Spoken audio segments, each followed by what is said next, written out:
Anna's from Do Fem Co. She's going to tell us about that organisation.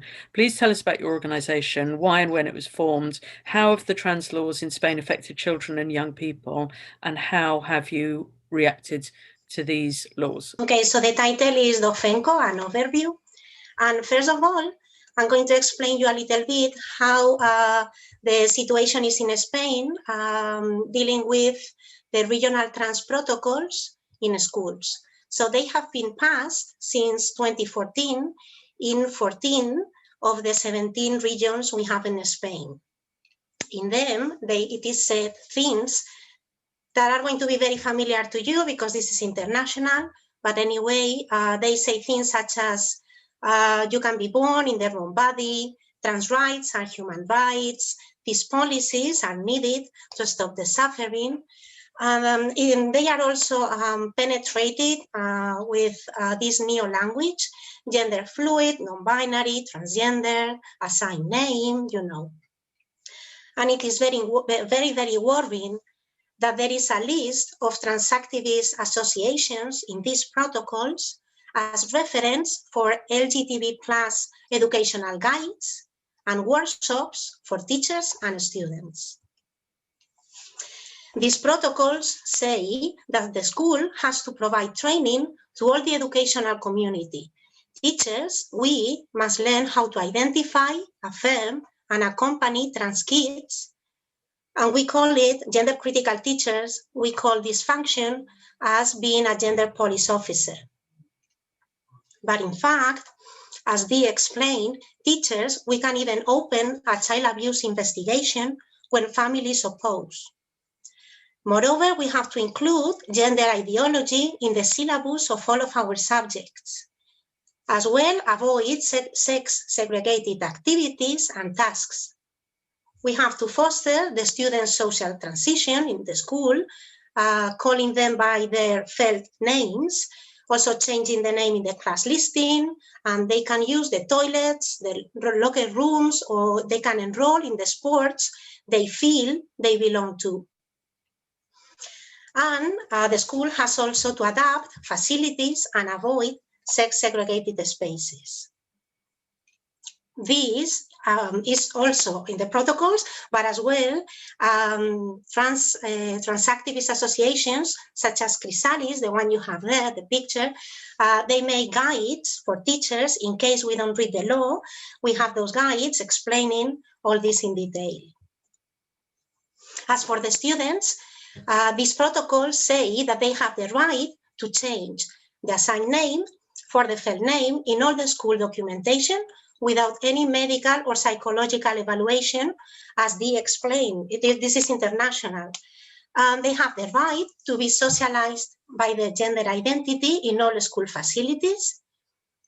And the age to change sex in the school or in the national register is any, because with 16, they can do it without parental permission, but if you are under 16, you can do it with parental permission, or if not, you can have a legal representative assigned. Therefore, parents and teachers, we have two paths, affirmation or transphobia. Sorry. If you don't affirm, you can, if you are a parent, you can lose the minor custody, and if you are a teacher, we can be fined up to this big amount quantity of money. So as teachers, we don't have freedom of thought or freedom of expression. Nationally, there are 44 laws with gender ideology terms inserted. Of course, one was passed last year in education, especially LOMLOE. And this last May, there was another law for childhood protection in which transphobia is not only our opinions, but also our materials. And this goes directly for teachers. And not only fines, but we can also be disqualified because of this law. And there is also a draft that we could read in June. And that's why in Spain, all the feminists, we went to the streets the 26th June to demonstrate against the trans law, because in case if this law is not stopped, we hope it is, it will validate nationwide all these 44 laws and, of course, the educative regional protocols. So, DOFENCO. DOFENCO stands for Docentes, Teachers, Feministas, Feminists for Coeducation, por la coeducación. We were set up last July 2020 as a laic feminist platform made up only by activist female teachers. Our main aim is to place coeducation back again in the center of the educational agenda. Let me remind you that coeducation is a pedagogical tool for boys and girls to receive an education free of sexism and androcentrism. And we are also reacting against violence against women, neoliberal capitalism, and the unexpected agenda of transgender policies in schools. And I am going to focus on this last point. I forgot to tell you, as you can see on the right side, that we have delegates in 10 of the 17 provinces in Spain. If you go in our website, dofenco.org, you can see and read our blog, who we are, our manifest, communications for the press. But our position that is in the manifest says things such as nobody is born in the wrong body. If a boy or a girl rejects his or her body, they need a specialized professional help. There is no such thing as male and female brains, or that the human species is binary, we are men or women. We are organized into 6 different commissions: families, students, teachers, research, communication, and representation. And now I'm going to tell you a little bit about each of them. In the Families Commission, we deliver informative talks and leaflets for families and families school associations. This, for example, is a triptych that we send by email to all the families associations in Spain, and you can also have it in paper. Also, in the Families Commission, we give parent support. So cases similar to the one Dee recounted are like popping in Spain. So we give we meet individually, either online or physically, gender critical families or families with a kid that has been diagnosed by the school or by someone with sudden dysphoria, to try to give as much as information as support as possible. This is our email in case you want to contact us, docentesfemcom@gmail.com. We also offer template letters to send to the school so as to fight back transgenderism in the school. For example, reminding the head teacher the girls' fundamental right to get access to segregated toilets and locker rooms. Also templates to ask for information or to complain about external educative trans workshops, or to ask teachers for the syllabus and reading list in advance. In the Students' Commission, we have made, and we plan to have many more interviews to gender critical young women, as the one you see there, that is Paula da Pena, a footballer in Spain, that Carmen Luengo, one of our teachers, is interviewing, to provide role models to teenagers that are gender critical and feminist. We also write articles to denounce how transactivism impacts on young girls, as the one you have in our Telegram channel about the Olympic Games. And we make a lot of feminism on TikTok, because it's the app where all students, teenagers are.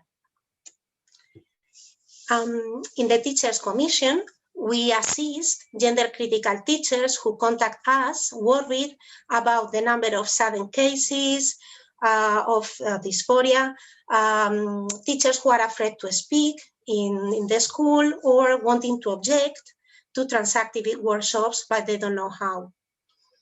And we also give informative talks for teachers or for the general public, as Alicia Boluda is doing there on Instagram.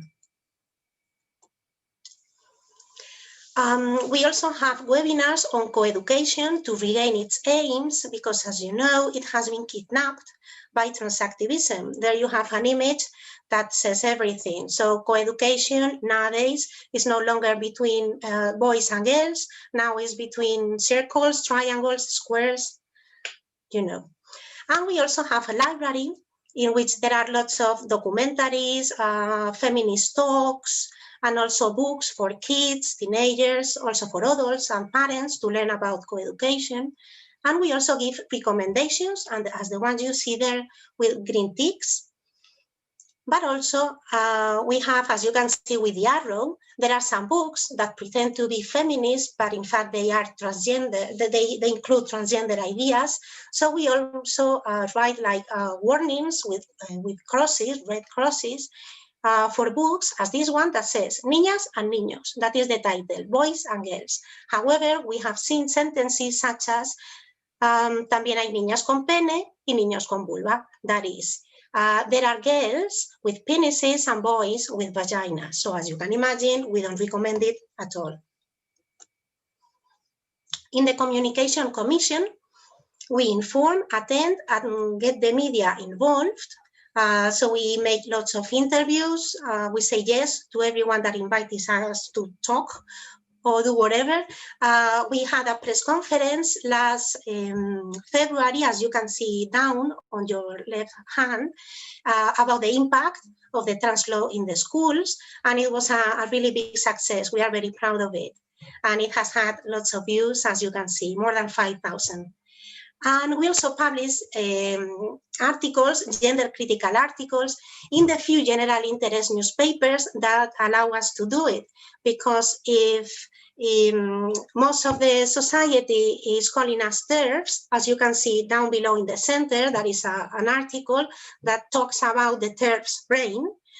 The way to get our word spread in general interest newspapers is very narrow. And by the way, I can say that in the academia, in a special educative journal, it is impossible to get published. Another commission, the Research Commission, which is led by Silvia Carrasco, that you know her because she has already been here.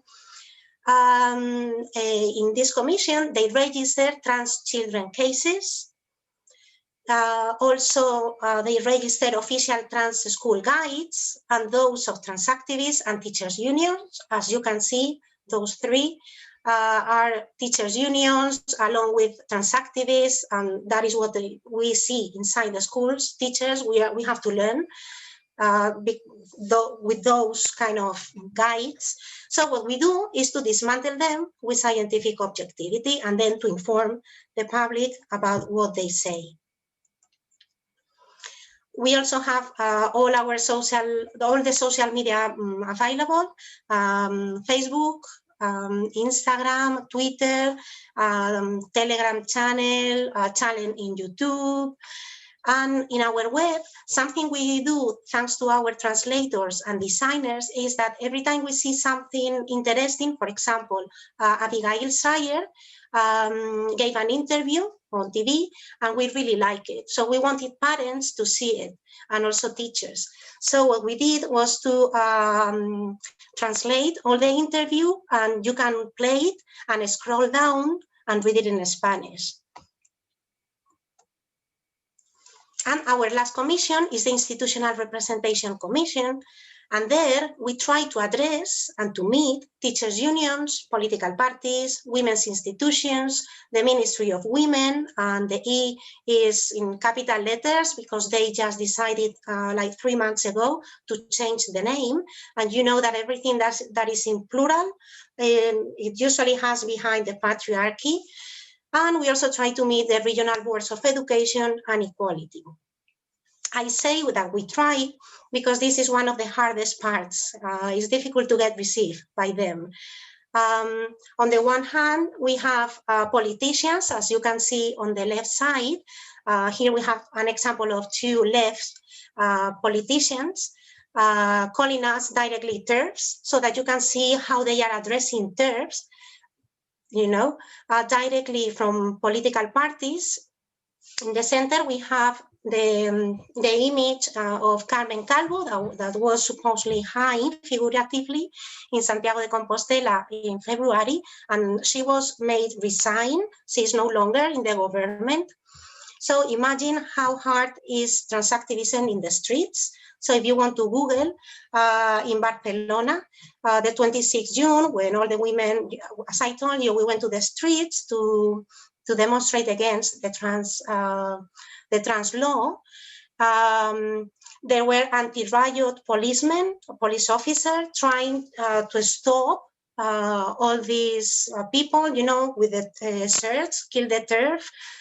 They were very, very violent, and the women there, the gender-critical feminists demonstrating legally, were set by police to flee from the square they were, because the anti-riot police couldn't contain these trans activists. So with politicians and trans activism in the street, it's getting very, very difficult to get our word listened by the administration.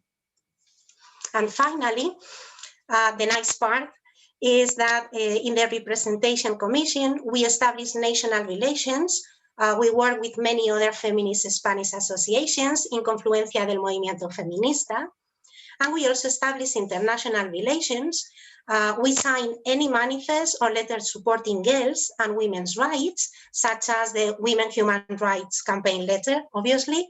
And we also work and meet monthly with other educational associations, such as Partners for Ethical Care, Transgender Trend, or Safe School Alliance.